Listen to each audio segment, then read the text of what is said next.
నమస్తే అండి. ఈరోజు ఓ కథను చెప్పుకుందాం. గోపాలయ్య కొడుకు గోవిందయ్యకు 20 ఏళ్లు మీద పడినా బుద్ధి కొంచెం కూడా రాలేదు.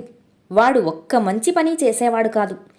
వాణ్ణి ఎలా మార్చాలో తెలియక గోపాలయ్య సతమతమవుతున్న సమయంలో ఆ గ్రామానికి చిరంజీవి అనే ఒక వ్యక్తి వచ్చాడు. ఆయన ఎలాంటి వారికైనా వివేకం కలిగించగలడని విని గోపాలయ్య ఆయనను తన ఇంటికి ఆహ్వానించాడు. తన కొడుకు సంగతి చెప్పుకొని బాధపడ్డాడు. ఇదంతా విన్న చిరంజీవి గోవిందయ్యను పిలిపించి వాడి వంక కొద్ది క్షణాలు తీక్షణంగా చూసి, అనవసరంగా ఎందుకు బాధపడతావు గోపాలయ్య? నీ కొడుకు చెడ్డ పనులు చేస్తేనే, మంచి కంటే చెడు చెయ్యటమే ఎంతో కష్టం. కష్టమైన పని చేసేవాడు ఎప్పటికైనా బాగుపడతాడు అన్నాడు. గోవిందయ్య తండ్రి వంక నిరసనగా చూసి అదోలా నవ్వి అక్కడి నుంచి వెళ్ళిపోయాడు. గోపాలయ్య నిరాశ చెంది, మీరేదో మావాణ్ణి దారిలో పెడతారనుకుంటే ఇలా అన్నారేమిటి? వాడింకేం బాగుపడతాడు అన్నాడు. అయితే నువ్వు నా మాటల్నే శంకిస్తున్నావన్నమాట అన్నాడు చిరంజీవి కొంచెం కోపంగా. లేకపోతే ఏంటి? తమబోటి పెద్దలనవలసిన మాటలేనా అవి? మంచి అనిపించుకోవడం కష్టం కానీ చెడు అనిపించుకోవటానికి క్షణం పట్టదు అన్నాడు గోపాలయ్య చిరాకుగా. ఊరికే అనగానే సరికాదు, నాకు మీ అబ్బాయికి కూడా ఈ మాట రుజువు చేసి నిరూపించాలి అన్నాడు చిరంజీవి. గోపాలయ్య తన కొడుకును మళ్లీ పిలిపించాడు. చిరంజీవి తన పక్షమే అని తెలియగానే ఈ దెబ్బతో తండ్రి చేత మాటలు పడే బాధ శాశ్వతంగా వదిలించుకోవచ్చునని గోవిందయ్య తండ్రి చెప్పినట్టే చెయ్యటానికి ఒప్పుకున్నాడు. ముగ్గురూ కలిసి ఊళ్ళోని మోతుబరి రామయ్య ఇంటికి వెళ్లారు. రామయ్య తన అనుభవాన్ని వారికి చెప్పాడు. ఆయన తన పని వాళ్ళనందరినీ ఎంతో ఆదరంగా చూస్తాడని పేరు తెచ్చుకున్నాడు. అటువంటి వాడు ఒక రోజున ఎందుకో ఒళ్ళు తెలియని కోపం వచ్చి తన పాలేరును చావుగొట్టాడు. ఇలా ఆ ఒక్కసారే జరిగింది. కానీ పనివాళ్లలో ఆయనకి చెడ్డ పేరు వచ్చింది. ఆ తరువాత ఆయన తమతో ఎంత మంచిగా ఉన్నా పనివాళ్లకు ఆయన పట్ల కలిగిన అభిప్రాయం మాత్రం పోలేదు. ఎన్ని మంచి పనులు చేసినా ఒక్క చెడ్డ పనితో అవన్నీ తుడిచిపెట్టుకుపోతాయి అన్నాడు రామయ్య. గోపాలయ్య తన కొడుకును చిరంజీవిని వెంటబెట్టుకొని అలాంటి వాళ్ళు మరో ముగ్గురి వద్దకు వెళ్ళాడు. అందరూ రామయ్య చెప్పినట్లే మంచి పేరు తెచ్చుకోవటం కష్టమని, చెడ్డ పేరు తెచ్చుకోవటం తేలిక అని చెప్పారు. ఇప్పుడేమంటారు అన్నాడు గోపాలయ్య చిరంజీవితో. ఆగు ఆగు, నా మాటలో ఉన్న నిజం కూడా రుజువు చేస్తాను. ఈ ఊళ్ళోనే జులాయి విధవగా పేరుబడ్డవాణ్ణి ఒకడి పేరు చెప్పు అన్నాడు చిరంజీవి. ఎవడో ఎందుకు, మావాడే ఉన్నాడు కదా.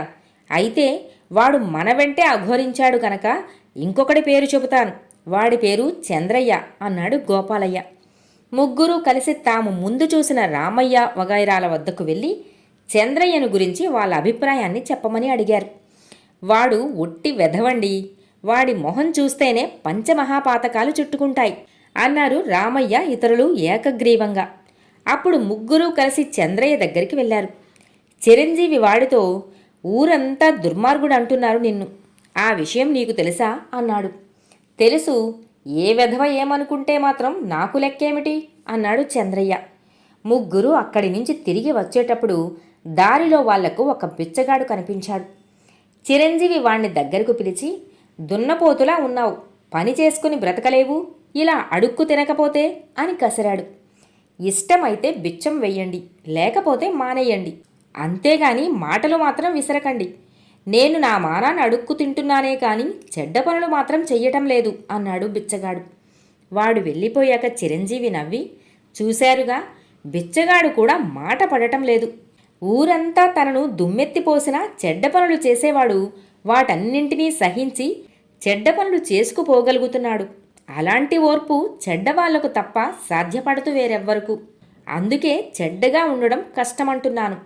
మానవ జన్మ ఎత్తి మానాభిమానాలు వదిలిపెట్టడం కన్నా కష్టమైన పని ఏముంటుంది ఈ లోకంలో అన్నాడు. చిరంజీవి అన్న ఆ మాటలలోని వ్యంగ్యం గోపాలయ్యకు అప్పుడు అర్థమైంది. గోవిందయ్యకు కూడా ఆ మాటలు సిగ్గు తెప్పించాయి. అతను క్రమంగా తన చెడ్డ బుద్ధుల్ని వదిలిపెట్టేసి సక్రమమైన దారిలో పని చేసుకుంటూ జీవించసాగాడు. కథ సమాప్తం. ఒక గ్రామంలో రాముడు, భీముడు, సోముడు అని ముగ్గురు స్నేహితులు ఉండేవాళ్ళు. వాళ్లకు చదువు సంధ్యలు, సుఖంగా జీవించటానికి తగిన ఆస్తిపాస్తులు ఎక్కువే ఉన్నాయి. అయినా వాళ్ళు తృప్తి చెందక ఇంకా ఏదో కావాలని ఆరాటపడుతూ ఉండేవారు. అక్కడికి సమీపంలోనే ఉన్న భయంకరారణ్యంలో ఒక ముని ఉన్నాడని, ఆయనను దర్శించినట్లయితే అంతులేని సంపద గల గుహకు ఆయన దారి చెబుతాడని వారికి తెలిసింది. వెంటనే ఆ ముగ్గురు మిత్రులు బయలుదేరి భయంకరారణ్యంలోకి ఎన్నో బాధలు పడుతూ ప్రయాణం చేసి ముని ఆశ్రమాన్ని కనుక్కుని ఆయనకు ప్రణామం చేసి గుహకు దారిని అడిగారు. ఆ ముని వారితో, నాయనలారా, ఆ గుహకు వెళ్ళటం మాటలు కాదు. దారిలో భయంకరమైన క్రూరమృగాలుంటాయి. గుహలోపల ఇంకా భయంకరమైన సర్పాలున్నాయి. ఈ రాత్రికి నా ఆశ్రమంలోనే ఉండి రేపు ఏం చేయాలో నిర్ణయించుకుందురు అంటూ ముగ్గురికి 3 కుటీరాలు చూపించాడు. వాళ్లకు సపర్యలు చెయ్యటానికి 3 అప్సరసల లాంటి మునికన్యలు కూడా నియోగించబడ్డారు. రాముడు భీముడు తమకు సేవలు చేసిన స్వయంప్రభను రత్నమాలను చూసి ముగ్ధులై వారినే వివాహం చేసుకుంటే తమ జన్మలు ధన్యమవుతాయని, ధనం కోసం గుహకు వెళ్లి దారిలో క్రూరమృగాల వాతన పడటం మతిమాలిన పని అని తెలుసుకుని మర్నాడు మునితో ఆ మాటనే చెప్పారు. దానికి ముని సరేనని రాముడికి స్వయంప్రభను, భీముడికి రత్నమాలను ఇచ్చి తన దగ్గర ఉన్న కొన్ని మనులను కూడా ఇచ్చి వాళ్ళను మరింత ఆనందపరిచి అక్కడి నుంచి పంపేశాడు. ఇక సోముడికి సపర్యలు చేసిన కన్య కూడా అందమైనదే. అయితే ఆమె సోముడి మనసును బలంగా ఆకర్షించలేకపోయింది. అతని మనసు మాత్రం గుహలోని ఆ రత్నరాశుల మీదే ఉంది. ఆ సంగతిని గ్రహించిన ముని అతనికి గుహకు వెళ్లే దారిని చెప్పి జాగ్రత్తగా ఆత్మరక్షణ చేసుకోమని హెచ్చరించాడు. సోముడు క్షేమంగానే గుహకు చేరుకున్నాడు.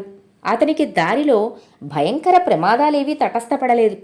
అతను గుహ నుండి తాను మోయగలిగినన్ని మణిమాణిక్యాలు తీసుకుని తన గ్రామానికి తిరిగి వెళ్ళాక నగరంలో ఒక పెద్ద భవంతిని కట్టించుకుని దాసదాసీజనంతో రాజవైభోగంగా జీవించసాగాడు. కొంతకాలం పాటు ముగ్గురూ తృప్తిగానే జీవించారు. అయితే రాముడిలోనూ భీముడిలోనూ అసంతృప్తి తలెత్తింది.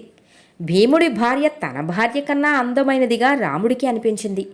రాముడి భార్య తన భార్య కన్నా అందమైనదిగా భీముడికి అనిపించింది. ఒకరోజు వాళ్ళిద్దరూ కలుసుకుని, మనకన్నా సోముడు చాలా అదృష్టవంతుడు, వాణ్ణి ఒకసారి చూసి వద్దాం అనుకున్నారు ఇద్దరు. వాళ్ళు వెళ్ళేసరికి సోముడి ఇల్లు రాజభవనంలా ఉంది. అక్కడ దాసీలు రంభను తలదన్నేలాగా ఉన్నారు. అయితే సోముడి ముఖంలో మాత్రం ఆ ఆనందం కనిపించడం లేదు. రాముడు భీముడు 1 వారం రోజులు సోముడితో గడిపి, మేము ముని ఆశ్రమానికి వెళుతున్నాం, అక్కడ మాకు కొంచెం పని ఉంది అన్నారు. సోముడు కూడా తాను వస్తానని, తనకు మునితో పని ఉందని అన్నాడు. ముగ్గురూ కలిసి ముని ఆశ్రమానికి వెళ్ళారు. ముని ఆ ముగ్గురి ముఖాలలోనూ అసంతృప్తిని గమనించి వారికి వేరువేరు కుటీరాలిచ్చి ఒక్కొక్కరిని విడివిడిగా కలుసుకొని ప్రశ్నించసాగాడు. రాముడు ఆయనతో, మీరు నన్ను గుహకు వెళ్లకుండా భయపెట్టారు. అందమైన రత్నమాలను భీముడికి, సామాన్యమైన స్వయంప్రభను నాకు ఇచ్చారు అన్నాడు. భీముడు కూడా సోముడికిలాగే తనకు అంతులేని ధనం దక్కకపోవటం గురించి, స్వయంప్రభలాంటి అందగత్తె కాక సామాన్యమైన రత్నమాల తనకు భార్య కావడం గురించి తన అసంతృప్తిని కూడా వెలిపుచ్చాడు. సోముడు మాత్రం, మునీశ్వర, సంపద నాకు సుఖము శాంతి లేకుండా చేసింది. నాకున్న ఆత్మీయులంతా నా సంపదను బట్టి ఏర్పడిన వారే. గుహకు పోకుండా నన్ను మీరెందుకు వారించలేదు? నా జన్మకు అర్థం లేకుండా పోయిందే అన్నాడు. ముని ఆ ముగ్గురిని ఒకచోట చేర్చి, మీరు స్వయంగా తీసుకున్న నిర్ణయాలను గురించి నన్ను ఆక్షేపిస్తున్నారు. మీలో ఎవరినీ నేను గుహకు పోవద్దు అని చెప్పలేదే. మీ భార్యలను కూడా మీరే ఎన్నుకున్నారు, కానీ మీకు ఏ సంతృప్తి లేదు. మీకు కావలసినది సంతృప్తే. అయితే మీకు ఉన్నదానితోనే సంతృప్తిపడి ఉండవచ్చు. నాదాకా రానవసరం లేదు. ఎప్పటికైనా మించిపోయినది లేదు. మీ మనసులు మార్చుకుని ఉన్నదానితోనే సంతృప్తి పడటం నేర్చుకోండి అన్నాడు ఆ ముని. ముని మాటలను విన్న ఆ ముగ్గురు తమ భార్యలు ఇతరుల కళ్ళకు అందంగా కనిపిస్తున్నారని తెలియగానే రాముడు భీముడు తిరిగి తమ భార్యల అందాన్ని గ్రహించగలిగారు. సోముడు తనకు నచ్చిన యువతిని పెళ్లాడి రాజవైభోగాలకి స్వస్తి చెప్పి సామాన్యుడిలాగా హాయిగా జీవించసాగాడు. కథ సమాప్తం. ఒక ఊళ్ళో సోమశాస్త్రి అనే సకల విద్యాపారంగతుడుండేవాడు. ఆయన చదవని శాస్త్రాలు లేవు, ఆయనకు తెలియని ధర్మాలు లేవు. తనకు తెలిసినవన్నీ అందరికీ చెప్పటం కోసం ఆయన ఒక గురుకులాన్ని స్థాపించాడు. సోమశాస్త్రి పేరు ప్రఖ్యాతులు విని ఎందరో విద్యార్థులు గురుకులానికి రాసాగారు. కానీ దురదృష్టం ఏమిటంటే ఆయన ఏం చెప్పినా శిష్యులకు అర్థమయ్యేది కాదు. ఇందువల్ల క్రమంగా ఆ గురుకులానికి వచ్చే శిష్యుల సంఖ్య బాగా తగ్గిపోయింది. ఇలా ఉండగా ఆ ఊరికి సుశాంతుడు అనే నడివయసు వాడొకడు వచ్చాడు. ఆయనకు నాన్న వారెవ్వరూ లేరు. ఉన్న ఊళ్ళో ఆస్తి అంతా అగ్నికి ఆహుతి కాగా పూలమ్మిన చోట కట్టెలమ్మడం ఇష్టం లేక ఈ ఊరు చేరుకుని ఒక ధనికుడి ఇంటికి వెళ్ళి తన కథను చెప్పుకున్నాడు. ఆ ధనికుడు అంతా విని, ఈ ఊళ్ళో చదువు చెప్పే సరి అయిన గురువు లేక చాలా ఇబ్బందిగా ఉంది. నువ్వు పిల్లలకు చదువు చెప్పగలిగితే ఇక్కడ నీకు భుక్తికి లోటుండదు అన్నాడు. సుశాంతుడికి అంతగా చదువు రాదు. ఆ సంగతి ఆయన ఆ ధనికుడితో చెప్పకుండా 10 రోజుల్లో మంచి ముహూర్తం ఉన్నది. ఆ రోజున నేను గురుకులం ప్రారంభిస్తాను. అందుకు అనువైన స్థలం మాత్రం తమరే ఇప్పించాలి అన్నాడు. ధనికుడు సంతోషంగా అంగీకరించాడు.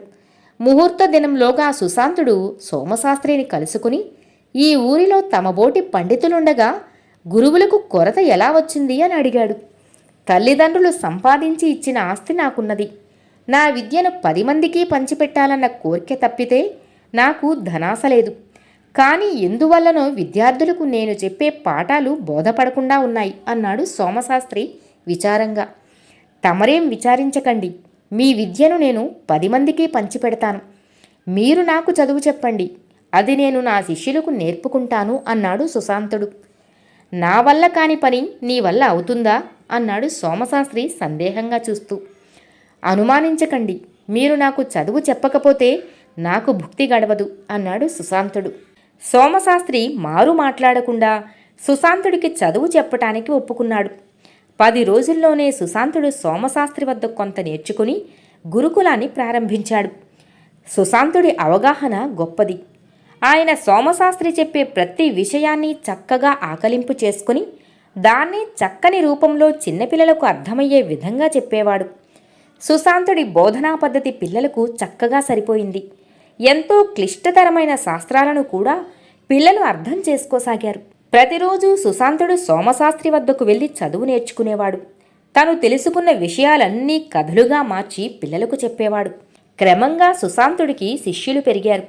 అంతమందికి తానొక్కడే చెప్పలేక తన కథలనన్నింటినీ పుస్తకంగా రాసి అందులోని వివరాలతో మరికొంతమంది కొత్తవారికి శిక్షణ ఇచ్చేవాడు. క్రమంగా సుశాంతుడి గురుకులం ఒక విశ్వవిద్యాలయంగా మారిపోయింది. సుశాంతుడి ప్రతిభ గురించి ఆ దేశాన్నేలే రాజుకు తెలిసింది. ఆయన సుశాంతుడిని పిలిపించి కొంతకాలం పాటు రాజధానిలో ఉండి రాజకుమారులకు చదువు నేర్పవలసినదిగా కోరాడు. సుశాంతుడు ఆ రాజుతో వినయంగా, ప్రభూ, ఇందులో నా గొప్పతనం ఏమీ లేదు. సోమశాస్త్రి అనే మహావిద్వాంసుడి వద్దనే నేను ప్రతిరోజు శుశ్రూష చేసి కొంచెం కొంచెంగా చదువు నేర్చుకుని ఈ పిల్లల కోసం ఆ నేర్చుకున్న దాన్ని మార్చి రాస్తున్నాను. నేనింకా నేర్చుకోవలసినదెంతో ఉన్నది. తమరు దయ ఉంచి రాజకుమారులను విశ్వవిద్యాలయానికి పంపిస్తే అక్కడ ఉన్న ఇతర విద్యార్థులతో పాటు నాకు ఎంతో మేలును చేసిన వారవుతారు అన్నాడు. రాజు ఆశ్చర్యపోయి, నీకంటే ఎవరో ఆ సోమశాస్త్రి గొప్పవాడా? అదే నిజమైతే ఆ సోమశాస్త్రి విద్యాలయాన్ని నడపవచ్చు కదా అన్నాడు. ప్రభు, మీకు తెలియనిదేమున్నది? ఈ సృష్టికి శక్తినిస్తున్న సూర్యుణ్ణి మనం కళ్ళు తెరిచి చూడగలమా? మనం చూడలేనంత మాత్రాన సూర్యుడి శక్తి అబద్ధమవుతుందా? సోమశాస్త్రి సూర్యభగవానుడు. ప్రభు, నా బోటి వాళ్లకు శక్తి ఆయన నుంచే లభిస్తున్నది అన్నాడు సుశాంతుడు. రాజు వెంటనే, సోమశాస్త్రి సూర్యభగవానుడైతే తేరిచూడ అసఖ్యమైన ఆ తేజాన్ని వెన్నెలగా మార్చి మనుషులపై కురిపించే నువ్వు చందమామవు అని అప్పటికప్పుడే తన కుమారులను సుశాంతుడి వెంట విద్యాలయానికి పంపాడు. ఆనాటి నుంచి సుశాంతుడికి చందమామ అన్న కొత్త పేరు కూడా వచ్చింది. అంతేకాక కష్టమైన విషయాన్ని పిల్లలకు సులభమైన శైలిలో చెప్పగలిగే వాళ్లను చందమామ అని పిలిచే సంప్రదాయం కూడా అప్పుడే ఏర్పడింది. కథ సమాప్తం. మగధదేశపు రాజు శక్తిసేనుడి పరిపాలనలో కలతలు బయలుదేరి వేరువేరు తరగతుల మధ్య కలహాలుగా పరిణమించి అరాచకమైన పరిస్థితి ఏర్పడింది. అన్ని మతాల వారు, వృత్తుల వారు, కులాల వారు తమ తమ వృత్తులకు, వ్యాపకాలకు ఉద్వాసన చెప్పి యుద్ధానికి దిగినట్లుగా తయారయ్యారు. ఈ పరిస్థితిని అదుపులో పెట్టడానికి శక్తిసేనుడు ఏవో శాసనాలు చేశాడు. కానీ ఆ శాసనాల ఆధారంతోనే ప్రజలు మరింతగా అంతఃకలహాలు కొనసాగించారు. రాజు తన అసమర్థతను గ్రహించి మంత్రి పురోహితుడు అయిన యజ్ఞశర్మను ప్రజాజీవితం ఇలా కంటకప్రాయం అయిపోతున్నదేం? ఈ పరిస్థితులలో సరి అయిన పరిపాలన జరగాలంటే ఏం చేయవలసి ఉంటుంది అని అడిగాడు. దానికి యజ్ఞశర్మ, రాజా, నీ అనుమానాలు తీరగలందులకు ఒక చిన్న ఇతిహాసం చెబుతాను, శ్రద్ధగా విను అంటూ ఇలా చెప్పసాగాడు. పాతాళలోకంలో రాక్షస రాజ్యం సుభిక్షంగా ఉండే రోజుల్లో అఘోరుడు అనే రాక్షసుడు అల్లర్లు లేవనెత్తి అలజడి కలిగించసాగాడు. అది చూసి రాక్షసరాజు అఘోరుణ్ణి పాతాళం నుంచి బహిష్కరించాడు. ఆ విధంగా అఘోరుడు భూలోకానికి రావటం జరిగింది. వస్తూనే వాడు ఒక ఎడారి ప్రాంతంలో అడుగుపెట్టాడు. అక్కడ వాడికి ఏ విధమైన తిండి దొరకక మనుషులుండే ప్రాంతాలకు వచ్చి అందిన మనుషులను విరుచుకు తినసాగాడు. ఇందువల్ల భూలోకంలో పెద్ద సంచలనం కలిగింది.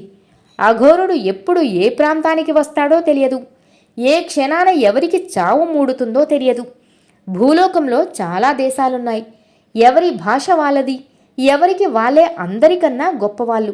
ఏ రెండు దేశాలకు పడదు. ప్రతి దేశము ఇతర దేశాలను జయించి వాటిపై పెత్తనం చెలాయించాలని చూస్తుంది. అందుచేత తరచుగా యుద్ధాలు జరుగుతూ ఉంటాయి.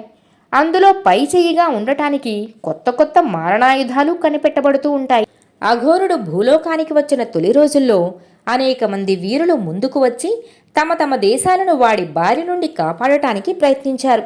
కానీ తాటి చెట్టు ప్రమాణం గల అఘోరుడి శరీరం మామూలు ఆయుధాలను లక్ష్యపెట్టేది కాదు. వాడు భూలోకంలో విచ్చలివిడిగా సంచరిస్తూ అలజడి కొనసాగిస్తూనే వచ్చాడు. వ్యక్తుల శౌర్య పరాక్రమాలు రాక్షసుడి మీద పనిచెయ్యవని, ఈ రాక్షసుడి వల్ల అన్ని దేశాల ప్రజలకు ప్రమాదమేనని స్పష్టమైంది. అప్పుడు దేశదేశాల రాజులందరూ ఒకచోట సమావేశమై కర్తవ్యం ఏమిటి అని చర్చించారు. అందరిలోకి అనుభవజ్ఞుడైన ఒక రాజు ఇలా అన్నాడు: 1,00,000 చీమలు కలిసి ఒక పామును చంపగలుగుతున్నాయి. గడ్డిపోచలను కలిపి నేసిన తాడు మదపుటేనుగును బంధించడానికి పనికి వస్తున్నది. ఐకమత్యాన్ని మించిన బలం లేదు. భూమి మీద మనుష్యులంతా ఒక్కటైతే ఆ రాక్షసుని ఎదుర్కోవడం పెద్ద సమస్య కానే కాదు. ఇంతకంటే మంచి ఆలోచన లేదని అందరూ ఒప్పుకున్నారు. అఘోరుణ్ణి ఎదుర్కోవటం కోసం మర్నాడే ప్రజలంతా ఒకచోట కూడసాగారు. వందలు వేలతో ఆరంభమై జనసమూహం లక్షలకు కోట్లకు చేరుకున్నది. భాషలను గురించి సంస్కృతులను గురించి మరిచిపోయి అందరూ ఒక్కటైపోయారు. ఈ మహాసైన్యం 2 రోజుల్లో అఘోరుణ్ణి అందుకున్నది. వెంటనే రాక్షసుడికి జనసమూహానికి యుద్ధం ఆరంభమైంది. వాణ్ణి చూసిగాని వాడి పాదాల కింద నలిగి చస్తామని గాని ఎవ్వరూ భయపడలేదు. క్షణాల మీద పోయి అఘోరుణ్ణి ఆపాదమస్తకము మనుషులంతా కమ్మేశారు. అంతటి రాక్షసుడు తన జీవితంలో మొదటిసారిగా భయం అంటే ఏమిటో తెలుసుకున్నాడు. ఇంతమంది జనం ధాటికి తన వజ్ర శరీరం కూడా తట్టుకోలేదని వాడికి తెలిసిపోయింది.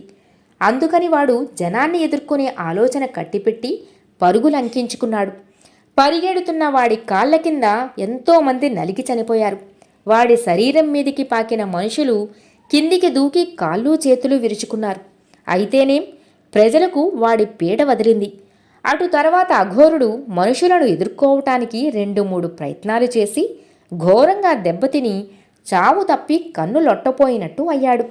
తరువాత వాడు అరణ్యాలను ఆశ్రయించి తన జీవన విధానం మార్చుకుని పొదుపుగా శత్రువులను చంపి తినసాగాడు. లేకపోతే వారం రోజుల్లో అడవంతా ఖాళీ అయి తానే తిండికి మాడవలసి వస్తుంది. అయితే వాడికి నరమాంసం మీద భ్రాంతి మాత్రం తగ్గలేదు. వాడి అదృష్టం బాగుండి ఒకసారి అడవిలో వాడికి ఒక ఆడమనిషి కనిపించింది. ఆమెను తిందామనే ఉద్దేశ్యంతో వాడు చెయ్యి చాచి ఆమెను పట్టుకున్నాడు. అంతలోనే ఆ స్త్రీ రాక్షసిగా మారిపోయి వాడికి ఆశ్చర్యాన్ని కలిగించింది. ఆ రాక్షసిని వాడు పాతాళలోకంలోనే ఎరుగును. ఆమె పేరు అఘోరిక. ఆమె ఇలా అన్నది: నువ్వు వెళ్ళిపోయాక పాతాళలోకం చిన్నబోయిందనిపించింది. నిన్ను వెతుక్కుంటూ ఇలా వచ్చేశాను. ఎందుకైనా మంచిదని మనిషి రూపంలో వచ్చాను అన్నది. అఘోరుడు ఆమెకు తన భూలోకపు అనుభవాలు చెప్పాడు. అఘోరిక నవ్వి, వెర్రివాడా, మనుషులు బలం గలవాళ్ళు కాకపోయినా తెలివి గలవాళ్ళు. వాళ్లను బలంతో కన్నా తెలివితో ఎదుర్కోవాలి. మనం వాళ్ళ మధ్య వాళ్ళ రూపాలతోనే నివసిస్తూ వాళ్ళను మోసం చెయ్యాలి. అప్పుడు జీవితం పాతాళలోకంలో కన్నా బాగుంటుంది అన్నది. రాక్షసులిద్దరూ మానవ రూపాలు ధరించి మానవుల మధ్య జీవించసాగారు. మనుషులకు తెలివితేటలుంటే ఉన్నాయేమో గాని వాళ్ళు వట్టి స్వార్థపరులని త్వరలోనే వాళ్లకు తెలిసిపోయింది. వాళ్ళు మనుషుల మధ్య స్వార్థాన్ని అవకాశంగా తీసుకుని మనుష్యులను ఒకరి మీద ఒకరిని రెచ్చగొట్టసాగారు. ప్రజలలో మళ్ళీ అన్ని రకాల భేదాలు వచ్చేశాయి. భాషా భేదాలు, జాతి భేదాలు, కులభేదాలు, మత భేదాలు, మనుష్యుల మధ్య కొట్లాటలు ఎక్కువయ్యాయి. అఘోరుడు, అఘోరిక ఈ గందరగోళంలో మనుషులను అపహరించి తింటూ రాసాగారు. మనుషులు ఒకరినొకరు అనుమానించుకుంటూ తమ మధ్యనే ఉన్న ఆ రాక్షసులను మాత్రం అనుమానించలేకపోయారు. రాక్షసులకు ఈ జీవితం చాలా బాగుంది. వాళ్ళు భూలోకంలోనే శాశ్వతంగా ఉండిపోదలుచుకున్నారు. వారి సంతతి క్రమంగా ప్రపంచం అన్ని మూలలకు విస్తరించింది. వాళ్ళు తమ సంతతికి ఇలా హితబోధ చేసేవారు: మీరు రాక్షసులని తెలిస్తే మనుషులంతా ఒక్కటైపోతారు. మనిషి రూపంలోని రాక్షసుని వాళ్ళు ఎంతో ఆదరిస్తారు. అదే మనకు క్షేమం. అఘోరుడి సంతతి వాళ్ళు ఇప్పుడు అన్ని కులాలలోనూ, మతాలలోనూ, భాషలలోనూ, దేశాలలోనూ ఉండి మనుషులంతా ఏకం కాకుండా చెయ్యగలుగుతున్నారు. వారి నిజస్వరూపాన్ని బయటపెట్టి మనుష్యుల మధ్య నుంచి వారిని తరిమి వేయగలిగే వరకు భూమి మీద శాశ్వతమైన శాంతి మాత్రం నెలకొనదు అన్నాడు. యజ్ఞశర్మ ఈ కథను ముగించి, రాజా, ప్రజలు ఎప్పుడూ శాంతి జీవనాన్నే కోరుకుంటారు. వారు పోరాటానికి దిగారంటే వారిని అలా పురికొల్పిన శక్తులు వారి మధ్యలోనే ఉంటాయి. అరాచకమైన పరిస్థితుల వలన లాభం పొందే వారెవరో తెలుసుకుని వారు ఎంత సన్నిహితులైనా పలుకుబడి గలవారైనా సరే సంకోచించకుండా ఏరివేసిన పక్షంలో దేశం అతి త్వరలోనే సుభిక్షమై శాంతి నెలకొంటుంది అన్నాడు. శక్తిసేనుడు తన మంత్రి ఆంతర్యాన్ని గ్రహించి తన రాజ్యంలోనే ఉండే ప్రచ్ఛన్న రాక్షసులనందరినీ తొలగించి మగధరాజ్యపు ప్రతిష్టను తిరిగి నెలకొల్పాడు. కథ సమాప్తం. అంత సులువుగా మారడు. భీమాపురంలోని భీమయ్య ఎప్పుడూ దిగులుగా ఉండేవాడు. రామాపురంలోని రామయ్య ఎప్పుడూ సంతోషంగా ఉండేవాడు. ఈ సంగతి తెలుసుకొని భీమయ్య రామయ్యను గురించి తెలుసుకుందామన్న ఆసక్తితో రామాపురం వెళ్ళాడు. భీమయ్య వెళ్ళేసరికి రామయ్య మంచం మీద ఉన్నాడు. ఆయన కాలికి కట్టు ఉంది. ఏం, ఎలా ఉన్నారు అని అడిగిన భీమయ్య ప్రశ్నకు, పొలంలో జారిపడ్డాను, ఎముక విరిగిందట, కదలకుండా మంచం మీద 2 నెలలు ఉండాలిట అన్నాడు రామయ్య. అయ్యో పాపం, చాలా కష్టం వచ్చింది మీకు అన్నాడు భీమయ్య విచారిస్తూ. కష్టమేమున్నది, ఇలాంటిదేదో అయితే తప్ప విశ్రాంతి తీసుకోను నేను. కాళిదాసు గారి మేఘ సందేశం చదవాలని ఎన్నాళ్ళ నుంచో నా కోరిక, అది ఇప్పుడు తీరుతుంది అన్నాడు రామయ్య. ఇంతలో రామయ్య కొడుకు వచ్చి, నాన్న, నిన్ను ఆ సోమయ్య తిడుతున్నాడు అన్నాడు ఆవేశంగా. తిడితే తిట్టనయ్యరా, మనకేం నష్టం అన్నాడు రామయ్య. నిన్ను పనికిరాని చవట అంటున్నాడు అన్నాడు రామయ్య కొడుకు. వాడు అంటే అన్నాడులే, నేను చవటనేనని నువ్వు చెప్పు అన్నాడు రామయ్య.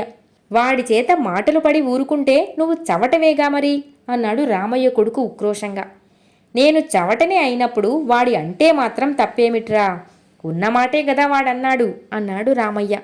బాగుంది, వాడు అన్నంత మాత్రాన నువ్వైపోతావేమిటి అన్నాడు కొడుకు చిరాగ్గా. అలాంటప్పుడు వాడు అంటే మాత్రం నష్టమేమిటి అన్నాడు రామయ్య.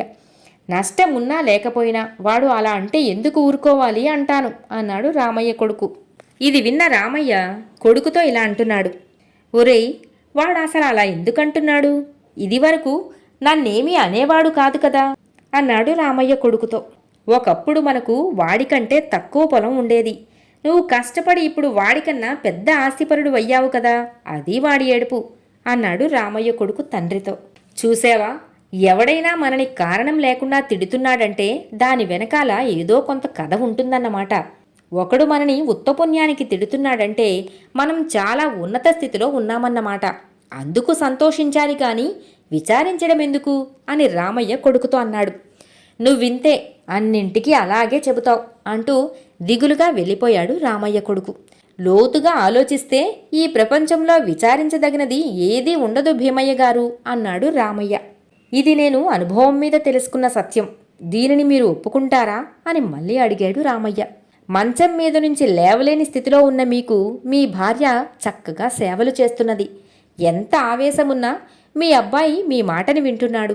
మీలాగే దెబ్బ తగిలి నేనే మంచమెక్కితే నా భార్య నాకు ఇలా సేవలు చేయదు.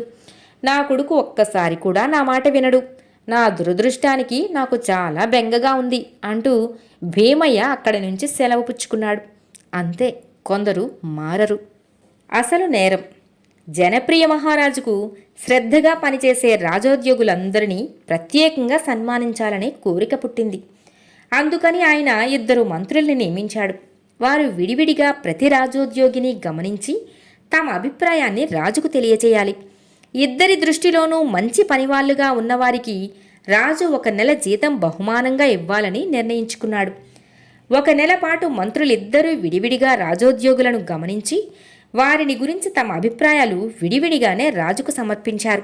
రాజు ఆ వివరాలన్నిటినీ శ్రద్ధగా చదివాడు. రాజోద్యోగులు మొత్తం 200 మంది. గోవిందమంత్రి దృష్టిలో పనియందు శ్రద్ధగలవారు 50 మంది మాత్రమే. కానీ ఈశ్వరమంత్రి దృష్టిలో 150 మంది. ఇద్దరి దృష్టిలోనూ పని శ్రద్ధ గలవారు 5 మాత్రమే. జనప్రియ మహారాజు ఎంతో సంతోషించి ఆ 5 అదనంగా 1 నెల జీతాన్ని బహుకరించాడు. ఇలా జరిగేసరికి మిగిలిన రాజోద్యోగులంతా ఉద్యోగుల పనిశ్రద్ధను మహారాజుగారు ఏ విధంగా నిర్ణయించారు అని తెలుసుకోవాలని పట్టుబట్టారు. జనప్రియ మహారాజు వాళ్లతో, ఉద్యోగుల పనిశ్రద్ధను నిర్ణయించటానికి నేను 2 నియమించాను. ఆ 2 ఏకగ్రీవంగా ఎవరు పని శ్రద్ధగా చేస్తున్నారో నిర్ణయించారు. అందులో ఆ 5 బహుమానం ఇచ్చాను అన్నాడు వారితో. అయితే మిగతా 195 మందికి పనిశ్రద్ధ లేదని వాళ్లే ఏకగ్రీవంగా నిర్ణయించారా అని ఉద్యోగులు రాజును అడిగారు. లేదు, 1 మంత్రి కొందరిని.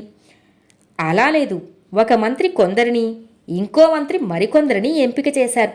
2 ఎన్నిక చేసిన వారికే బహుమానమిచ్చాను అన్నాడు రాజు వాళ్లతో. ఇది అన్యాయం ప్రభు అన్నాడొక ఉద్యోగి. 1 మంత్రి మెచ్చుకొని ఇంకో మంత్రి మెచ్చుకోకపోతే లోపం మీదే అన్నాడు జనప్రియుడు. అందరూ అసంతృప్తిగా అక్కడి నుంచి వెళ్ళిపోయారు. ఆ మర్నాడే చిరంజీవి అనే ఒక సాధువు దేశాటన చేస్తూ ఆ నగరానికి వచ్చాడు. చిరంజీవి మహాజ్ఞాని అని విని జనప్రియ మహారాజు అతన్ని ప్రత్యేకంగా రాజభవనానికి ఆహ్వానించాడు. అతిథి సత్కారాలు చేశాడు. ఆయన చిరంజీవికి కథ అంతా చెప్పి, 1 మనిషి మీద 2 మనుషులను నిఘా వేసి అభిప్రాయాన్ని చెప్పమంటే 2 చెరొక రకంగా చెప్పినప్పుడు ఎవరి అభిప్రాయాన్ని స్వీకరించాలి అని రాజు చిరంజీవిని అడిగాడు. దానికి చిరంజీవి నవ్వి, నిఘా వేసిన ఆ 2లోనూ ఒకడు శిక్షార్హుడని నా అనుమానం అన్నాడు.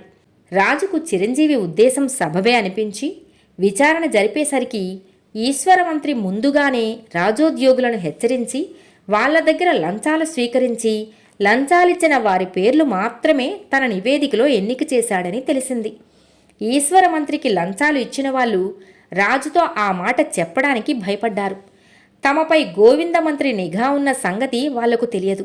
ఇంత చిన్న విషయం తనకు తట్టనందుకు విచారిస్తూ రాజు గోవిందమంత్రి మెచ్చుకున్న 45 మందికి బహుమానమిచ్చి ఈశ్వరమంత్రిని, ఆ లంచమిచ్చిన వారిని అందరినీ శిక్షించి చిరంజీవిని ఘనంగా సన్మానించి పంపించాడు. కథ సమాప్తం.